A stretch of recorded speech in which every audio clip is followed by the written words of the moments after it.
ভারত ভাবছে কি না সেটা তো ভারতের বিষয়। কূটনীতিতে তো সবাই যার যার সুবিধা চাইবে। যেটা স্বরাষ্ট্রমন্ত্রী বললেন হাসিনা কার্ড, এটা বেশ আগে আমি আর একটা লাইভ টিভি টক শোতে বলেছিলাম যে হাসিনাকে ভারত তার সুবিধার জন্য তুরুপের তাস হিসেবে কিংবা ব্রিজের মধ্যে স্ক্যাফনের টাক্কা হিসেবে ব্যবহার করতে পারে। কার্ডের মধ্যে তাসের তুরুপের মধ্যে স্ক্যাফনের টাক্কাটা তো সবচেয়ে দামি, এটা করতে পারে। বদ মতলব থাকলে বড় স্বামী স্ত্রী সম্পর্কটা কূটনীতিতে সুন্দর শোনায় না, বিগ ব্রাদার সুলভটা হইলে হয়তো এটা মানায় বেশি বলে। বিগ ব্রাদার সুলভ আচরণের জন্য চাইলে ভারত তো সবসময় চাইবে তার সুবিধার জন্য এখানে যতটুক প্রভাব খাটাতে পারে। এখন বাংলাদেশ সেটুক কতটুক গ্রহণ করবে, ভূ রাজনীতিতে বাংলাদেশের অবস্থানটা তো একটা চমৎকার অবস্থানে আছে। এই ভূ রাজনীতিতে আমেরিকার ইন্টারেস্ট এখানে যেমন প্রাধান্য পায়, চায়নাও সেটা চাইবে। তো সে আমেরিকা চায়না এগুলার চাইতে মাঝখানে বৃহৎ প্রতিবেশী হিসাবে ভারত তো ওদের চাইতে আর একটু বেশি সুবিধা চাইবে। তো সেই সুবিধা চাইতে গেলে যতক্ষণ তারা ভাববে হাসিনাকে রেখে একটা তুরুপে তাস খেলতে পারবে ততক্ষণ তারা চেষ্টা করবে। আর হাসিনা নিজের থেকে যেটা বলছিলেন তার আমলে যে এমনটুকু দিয়েছি যা দিয়েছি ভুলতে পারবে না। তো ভারত যদি এখন হাসিনাকে পোষণ করে ওখানে রাখে তাহলে তো ভারতের একদিকে এটা সুবিধা, ভারত অকৃতজ্ঞ নয়, যা পেয়ে সেটার কৃতজ্ঞতার শুরু তাকে লালন পালন করবে। কিন্তু দেশীয় জনগণ, দুই দেশের জনগণের মধ্যে সুসম্পর্ক রাখতে গেলে আমরা জনগণ বলি সব সময়, এটা জনগণ দিয়ে কোনো কাজ হয় না, সেটা সরকার দিয়ে কাজ হয়, যে সরকার যেভাবে চায়। জনগণ ভোটের সময় একবার ভোট দেয়, তারপর জনগণ কাকে কী চাইল। আমি গত 1 সপ্তাহ 9 দিন থেকে গ্রামের বাড়িতে ছিলাম, তো হেঁটে হেঁটে এসব কথাবার্তা বললাম। সেখানে তো কী রাজনীতি কোথায় হচ্ছে এগুলোর খবরে নেই। বিএনপি একচেটিয়াভাবে যেটা করতেছে তাদের লোকজন দিয়ে তারা এখন ইউনিয়ন পরিষদ নির্বাচন আসতেছে, মেম্বার চেয়ারম্যান, সেগুলোর জন্য তাদের পোলারাইজেশন হচ্ছে। একটা অসুবিধা হয়ে গেল, ওই রাজনীতিতে জনগণের চাইতে আওয়ামী লীগের সময় কমান্ড ছিল, আঞ্চলিক রাজনীতিতে কমান্ড ছিল, নেতা ছিল। ওই যে ফান্ডামি গুন্ডামি দখল যাই করেছে তাদের কর্তৃত্ব একজনের উপরে চেইন অফ কমান্ড ছিল। আমাদের বাজাদের জন্য সে কমান্ডটা নাই, এখন বাজাদের সবাই নেতা হয়ে গেছে। সেগুলো একটা লক্ষণ ভালো না ভোটের জন্য। ইন্ডিয়া যেটা আপনার চাইছে জনগণ, এটা আমরা সবসময় বলি, আমাদের রাজনীতিবিদরাও করে, কথায় কথায় বলে জনগণকে সাথিয়ে নিয়ে এটা করব ওটা করব। হ্যাঁ, এগুলো জনগণ হইলো সবসময়। আজকে তো আবার দীনেশ ত্রিবেদী বলেছেন যে ইস্যু থাকবে, সেটা সমাধানও হবে, তবে দুই দেশের মানুষের ইস্যু একটাই, সেটি হলো ভালো সম্পর্ক। এটা সবসময় সবাই চায়, সবাই বলবে।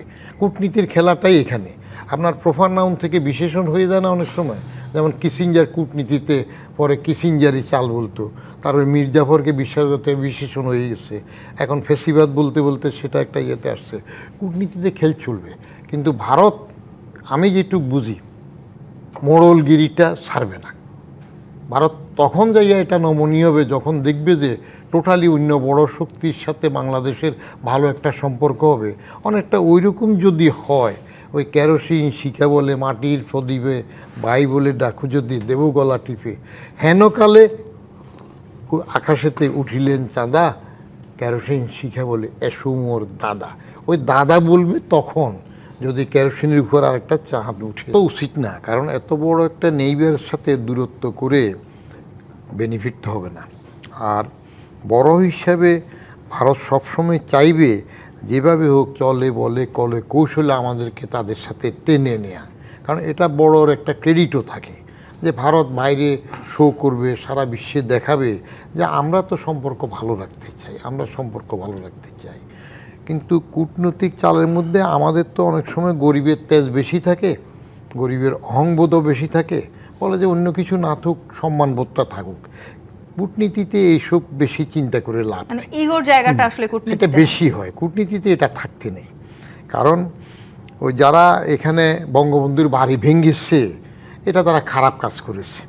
যে দল ক্ষমতায় এসে আওয়ামী লীগকে পাকাপোক্তভাবে নিষিদ্ধ করেছে বাজাদ, তারা এটা খারাপ করেছে। আমি বলছি এটা খেসারত দিতে হবে, খেসারত দেওয়া তো শুরু হচ্ছে। কারণ রাজনৈতিক দলকে উইড আউট করতে হবে ভোটের মাধ্যমে। মুসলিম লীগ যেটা কী হয়ে গেল, মূল ইটা হয়ে গেল, টোটাল উঠে গেল। ওই সময়ে এইবারও যদি 12 ফেব্রুয়ারি ভোটে আওয়ামী লীগকে অ্যালাউ করতো, তাহলে দেখা যেত যে আওয়ামী লীগ আলীর থেকে মূলিতে চলে যেত, মুসলিম লীগের পর্যায়ে যেতে পারত। তো রাজনৈতিকভাবে উড আউট না করে তাদেরকে আরও বেশি শক্তিশালী করার জন্য সুবিধা দিয়েছে। হ্যাঁ, মানে সেই আপনার শক্তিশালী করার ভারতের সুবিধাটা কি যেটা ভারত চেষ্টা, দিচ্ছে না বলে আপনি মনে করেন না? মানে ভারতও তো দিচ্ছে, ভারতে বসে তো শেখ হাসিনা বক্তব্য রাখছেন। অসুবিধা কি? বক্তব্য তো রাখবে। যদি আমাদের ওই যে ভারতের কোর্ট যদি আমাদের যে তারেক সাহেবের বক্তব্য নিষেধ করেছিল না, আমাদের আদালতের কত কিছু থাকে না যে তার বক্তব্য প্রচার করা যাবে না। তো এখন ভারতের কোনো একটা আদালতে যদি এরকম একটা বিচারক বলে যে তার বক্তব্য প্রচার করা যাবে না, তাহলে একটা সমাধান আসবে। তা না হইলে ভারত কিন্তু ত্রিবেদী সাহেবরা কথা বলবে এইরকম যে দুই নেতা বসলে, মোদি তারেক বসলে সমাধান হয়ে যাবে। এটা কূটনৈতিক কৌশল, বাইরে প্রচারের জন্য, বলার জন্য। আর ভিতরে এখান দিয়ে দরকার হলে ঠিক আছে হাসিনারটা একটু উস্কাই দাও, অসুবিধা কি? সেটাও কি করছে ভারত কোনো না কোনো ভাবে? করবে। এটা যদি আপনি সুযোগ পেতেন আপনিও করতেন। আমরা এক সময় যে বিচ্ছিন্নতাবাদী বলে টোলে সেই যে একজন উস্কানিটা দিলাম, আবার বাংলাদেশে এক ধরনের সহিংসতা বাড়াতে সাহায্য করছে কিনা কে ভারতের এই উস্কানি? কেন করছে না? ভারত তো সেটা করছে। তার বর্ডারের মধ্যে ওই যে ফুস ব্যাক করার যে চেষ্টা করতেছে, কোন আমলের দাদার আমলের লোকজন খুঁজে টুজি আনে চেষ্টা করতেছে। এগুলো হইলো কারোর সাথে শত্রুতা করতে গেলে একভাবে না একভাবে তার পেছনে আঙুল দিতে হবে।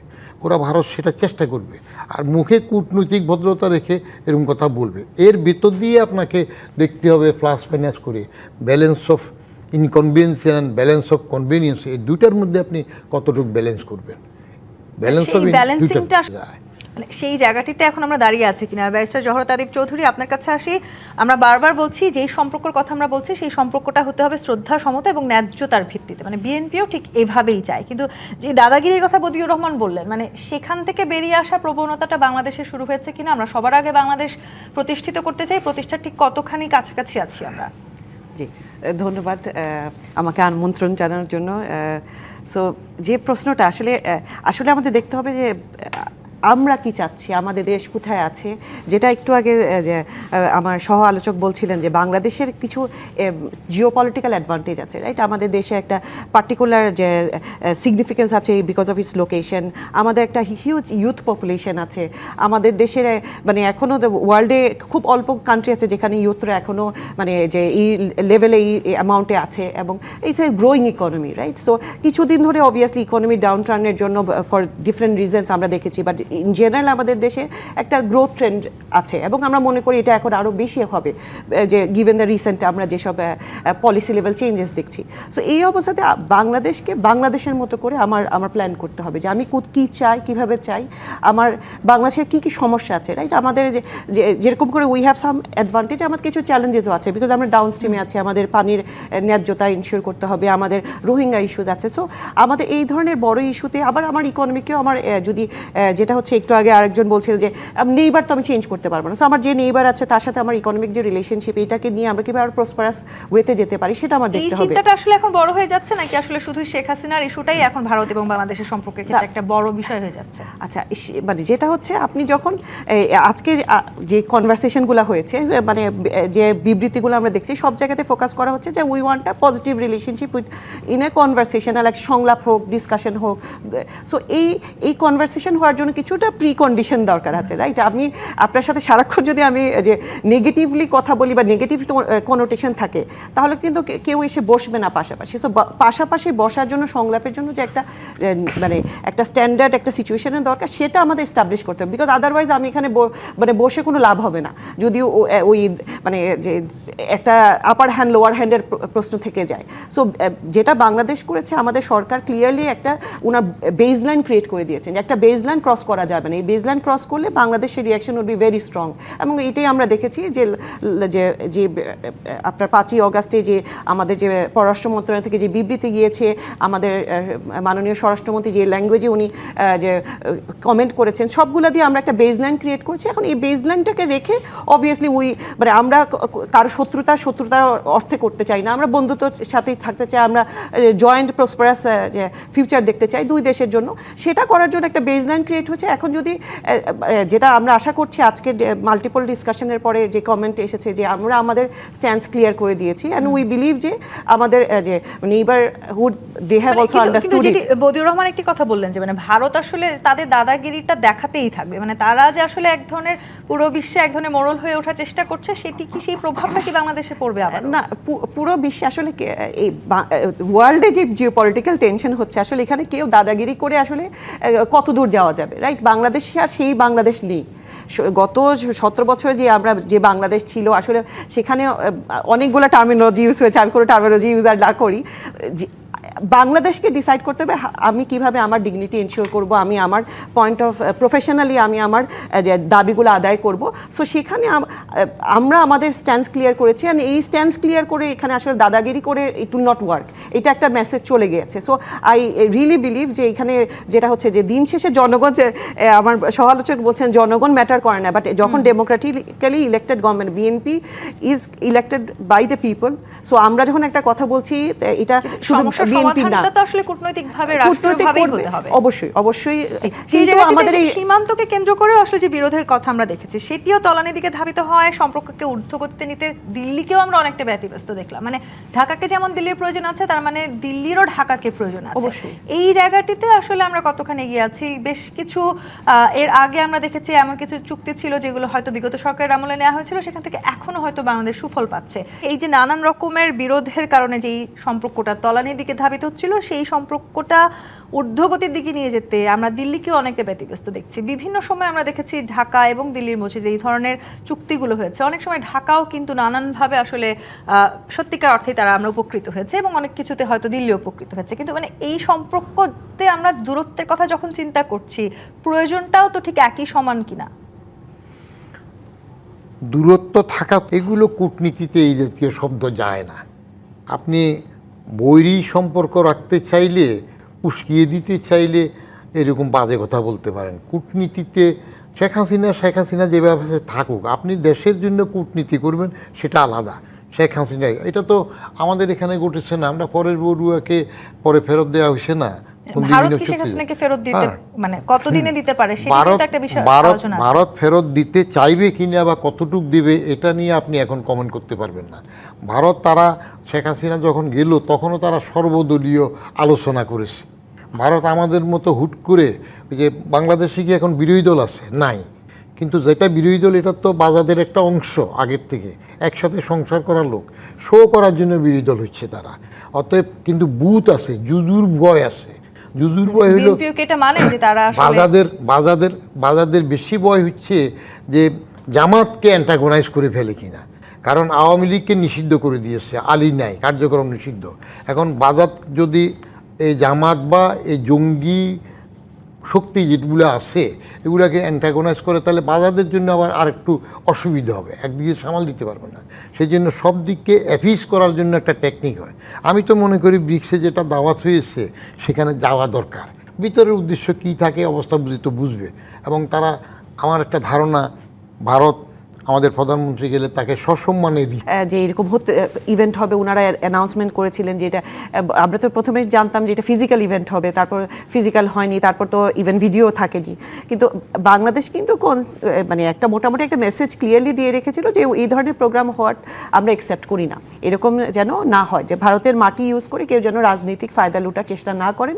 কারণ একটু আগে আপনি বলছিলেন যে বাংলাদেশে সহিংসতা ছড়াচ্ছে না, অবশ্যই ছড়াচ্ছে।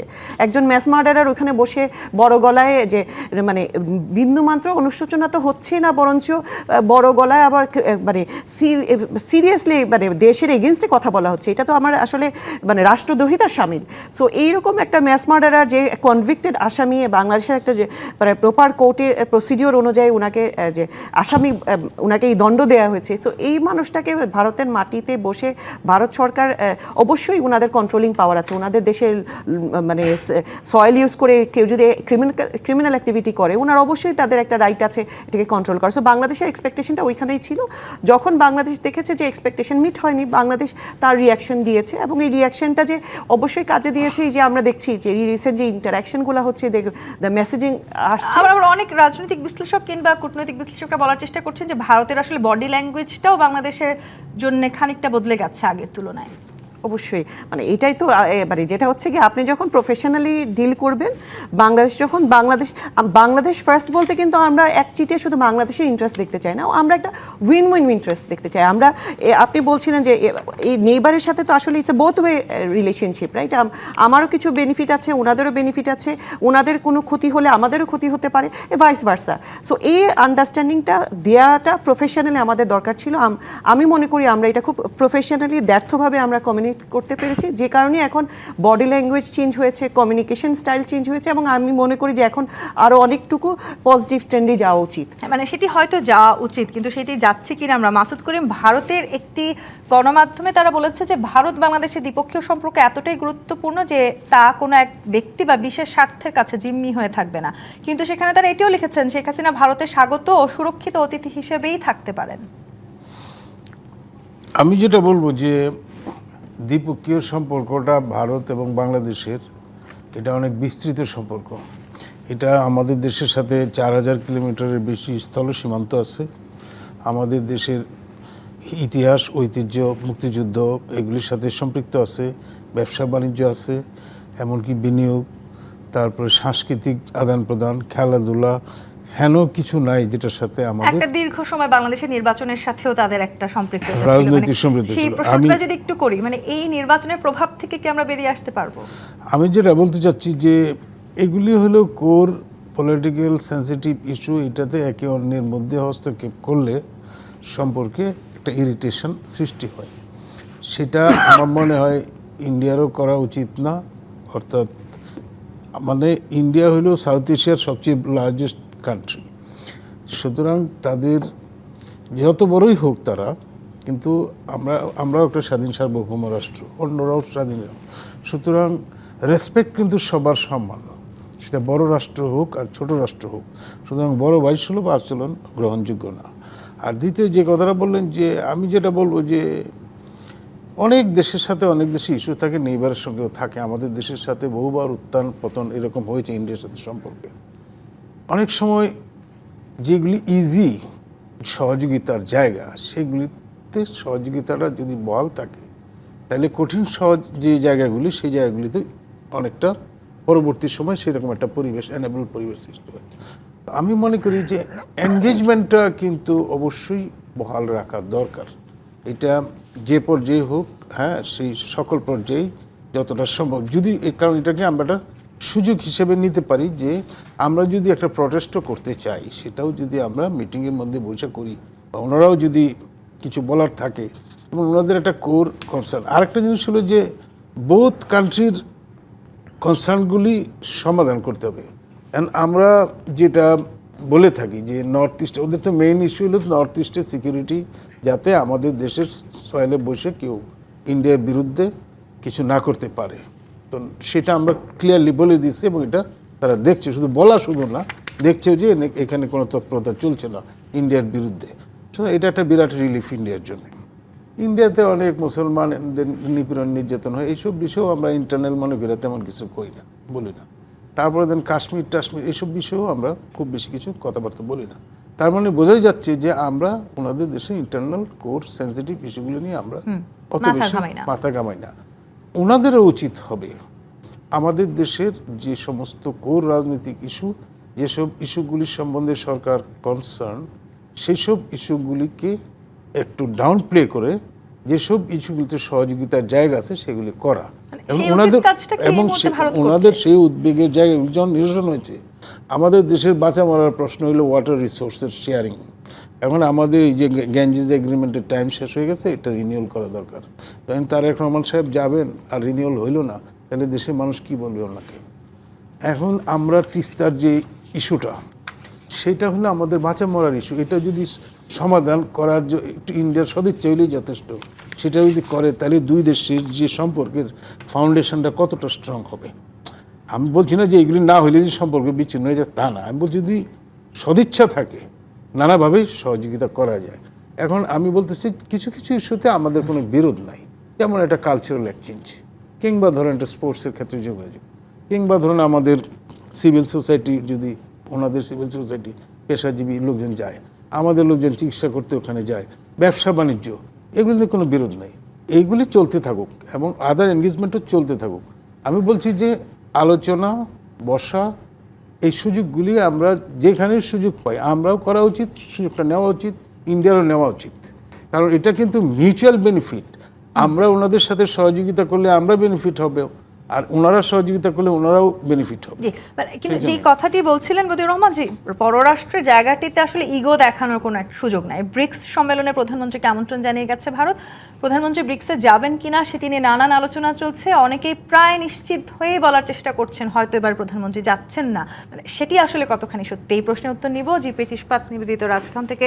আরও একটি বিরতি নিয়ে ফিরছি, সাথেই থাকুন। জি.পি. ইস্পাত নিবেদিত রাজকাহন দেখছেন। মাসুদ করিম, পররাষ্ট্রমন্ত্রী যদিও বলেছেন যে প্রধানমন্ত্রী ভারত সফরের বিষয়ে এখনো কোনো সিদ্ধান্ত হয় নাই, কিন্তু ব্রিক্স সম্মেলনে অংশগ্রহণ করতে প্রধানমন্ত্রী ভারত যাবেন কিনা এমন প্রশ্নে দীনেশ ত্রিবেদী বলেছেন হবে হবে, সবই ভালো, ইতিবাচক সবকিছুই হবে।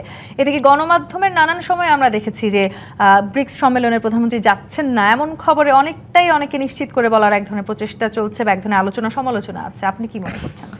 আমি মনে করি যে ব্রিক্স সম্মেলনে যে যাবেন না এরকম কথা সরকারের পক্ষ থেকে কেউ বলা হয়নি, আনুষ্ঠানিকভাবে বলা হয় নাই। আনুষ্ঠানিকভাবে বলা হয় নাই, অনানুষ্ঠানিকভাবে বলা হয়নি। সরকার যে ইনভাইটেশনটা আসছে ইন্ডিয়া থেকে, ইনভাইটেশন প্রধানমন্ত্রীর বিবেচনাধীন আছে। এখন উনি এটা যাবেন না এরকম কিছু বলেন নাই। যদি পরিবেশটা যা মনে হচ্ছে আলাপ আলোচনা করে আলোচনা যেভাবে চলছে, আমার তো মনে হয় যে এই এনগেজমেন্টের এই সুযোগটা আমার মনে হয় নেওয়া প্রয়োজন আছে। কারণ এখানে আমাদের আপনি লক্ষ্য করবেন যে বাংলাদেশের প্রথম সফর কোন দেশ হবে, ইন্ডিয়া না চায়না, এই নিয়ে বেশ একটা ছিল, তো কৌতূহল ছিল। তো শেষমেশ উনি কোনোটাতেই যান নাই, উনি গিয়েছেন মালয়েশিয়া। তারপরে উনি চায়না গিয়েছেন, কিন্তু সেটাও কিন্তু বাইলেটারাল সফর সেই অর্থে বলা যায় না, কারণ উনি ডালিয়ানে গেছেন ওয়ার্ল্ড ইকোনমিক ফোরামের সম্মেলনে। এই সুযোগে উনি পরবর্তীতে ওখানকার যে প্রেসিডেন্ট শি জিনপিং ওনার সঙ্গেও সাইডলাইন বা পরবর্তীতে বৈঠক করেছেন, দ্বিপক্ষীয় একটা হয়েছে। তো এখন তো এটা একই রকম ধরনের যে ব্রিক্সে যেহেতু আমরা মেম্বার হতে চাচ্ছি এবং ব্রিক্সে চায়না এবং রাশিয়া আমাদেরকে সমর্থন দিয়েছে, উনি যদি এই সম্মেলনে যান সেটা আমাদের এই দাবিটাকে আরও স্ট্রঙ্গার করবে, কারণ আমাদের এনগেজমেন্টটা বাড়াবে। আর সেই সুযোগে হয়তো প্রাইম মিনিস্টার মোদির সঙ্গে ওনার একটা বাইলেটারাল মিটিংও হতে পারে। সেই জায়গার থেকে যে দূরত্বগুলি আছে, আস্থাহীনতার জায়গাগুলি আছে, সেটা দূর হতে পারে যদি ইন্ডিয়া উদারভাবে জিনিসটা গ্রহণ করে। তো ইন্ডিয়া কতটা সিনসিয়ার সেটা একটা গুরুত্বপূর্ণ বিষয়। তবে এখন পর্যন্ত তো তারা যে দেখা সাক্ষাৎ কথাবার্তায় সেটা যেটা হচ্ছে সেটা প্রশমনের হচ্ছে, কিন্তু আমার মনে হয় যে এই যে কোর পলিটিক্যাল ইস্যুগুলিতে ওনারা যেভাবে নাড়াচাড়া করছে, হোম মিনিস্টার যেভাবে বলল যে এটা ইন্ডিয়ার একটা কি জানি কার্ড, ওই হাসিনা কার্ড, এই সমস্ত বিষয়গুলি একটু স্বরাষ্ট্রমন্ত্রী বলেছেন। তো এটা একটা সাবধান থাকা দরকার। আর দ্বিতীয় কথা হলো যে কথা ইন্ডিয়া যা বলতেছে এবং বাংলাদেশ যা বলতেছে এগুলো হলো মুখে বলতেছে। এইখানে কূটনীতিতে কাজটার 80% হয় ব্যাকগ্রাউন্ডে। সুতরাং ব্যাকগ্রাউন্ডে তারা কিভাবে জিনিসটাকে হ্যান্ডেল করতেছে সেটাও একটা গুরুত্বপূর্ণ বিষয়। কারণ স্ট্র্যাটেজিক বিষয়গুলি অলওয়েজ যে একেবারে ফরেন পলিসির দ্বারা বা এইরকম হয় তাও নয়। এখন আমরা আজকে মিডিয়া খবর এসছে যে ইন্ডিয়ার গোয়েন্দা প্রধান ঢাকায় আছেন, তো ওনারা জিনিসটা কীভাবে হ্যান্ডেল করতেছেন যদি এসে থাকেন, আই ডোন্ট নো, কারণ কোনো দেশেই তো এটা অফিসিয়ালি কোনো অ্যানাউন্সমেন্ট দেন নাই। তা আমার মনে হয় যে এই বিষয়গুলি অনেক কিছুই স্ট্র্যাটেজিক বিষয়গুলি এবং দ্বিপক্ষীয় সহযোগিতার অনেক বিষয় পর্দার আড়ালেও চলে থাকে। সম্পর্কের এই সমীকরণটা কি খানিকটা জটিল হচ্ছে কিনা বদিউর রহমান? সম্পর্কের সমীকরণটা যদি জটিল হয় সেক্ষেত্রে শেখ হাসিনার প্রত্যর্পণ করার নিয়ে আসলে তাগিদ দিচ্ছে বারবার ঢাকা, এবং শেখ হাসিনাকে ভারতে আশ্রয় দেওয়ার মধ্য দিয়ে ভারত আসলে কি বোঝাতে চাচ্ছে, কেন এই প্রত্যর্পণ চুক্তিতে দেরি হচ্ছে, এই বিষয়গুলোকে এই সমীকরণটাকে আরও জটিল করবে কিনা? না, শেখ হাসিনাকে বড় ইস্যু করে যে কার্ড, হাসিনা কার্ড, একটু আমি এই জায়গাটিতে ব্যাসে জহরত আদিব চৌধুরী আপনার কাছে আসি। মানে একটা শো করা বিরোধী দল সাজিয়ে রেখেছে কি বিএনপি? না, অবশ্যই না। আমরা দেখেছিলাম যে ইলেকশনের আগে যে তো ওনারা মানে লেভেল অফ কনফিডেন্স ছিল, তো মনে তো হচ্ছিল যে আমাদের বিরোধী দলই সরকার গঠন করতে যাচ্ছে, যে কিন্তু ফ্রি অ্যান্ড ফেয়ার ইলেকশন হয়েছে। ফ্রি অ্যান্ড ফেয়ার ইলেকশনে জনগণ আমাদের পক্ষে ভোট দিয়েছে, 2/3 ভোট আমরা পেয়েছি। কিন্তু আমি কোনোভাবেই আমাদের বিরোধী দলকে ছোট করব না।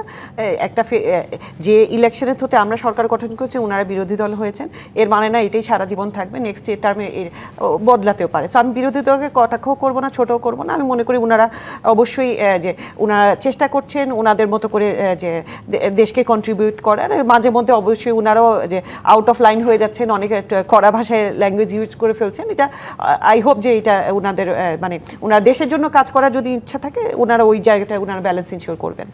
সো অবশ্যই আমি বিরোধী দলকে ছোট করব না, দে আর ট্রাইং দেয়ার মানে লেভেল এই যে পররাষ্ট্রের জায়গাগুলোতে কিংবা রাষ্ট্রের স্বার্থের জায়গাটিতে বাংলাদেশের অভ্যন্তরীণ যে রাজনীতি, সেটিও একটা বিশাল বড় প্রভাব ফেলছে। মানে ভারতের সাথে এই সম্পর্কটাতে আসলে জামায়াতের সাথে ভারতের যে সম্পর্ক, সেটাও একটা বড় প্রভাব ফেলছে বলে কি বিএনপি এই মুহূর্তে মনে করে? না, যেটা হচ্ছে আসলে যে আমাদের কিন্তু policy principal is set, right, Bangladesh first. এবং এটা তো আসলে জামাত কি ভাবলো সেটা দিয়ে না, আমি জনগণকে বলেছি এই আমার নীতিটা কি হতে যাচ্ছে, জনগণ ওটার উপর বেস করে আমাকে একটা ম্যান্ডেট দিয়েছে। এখন আমার জব হচ্ছে এটাকে এক্সিকিউট করা।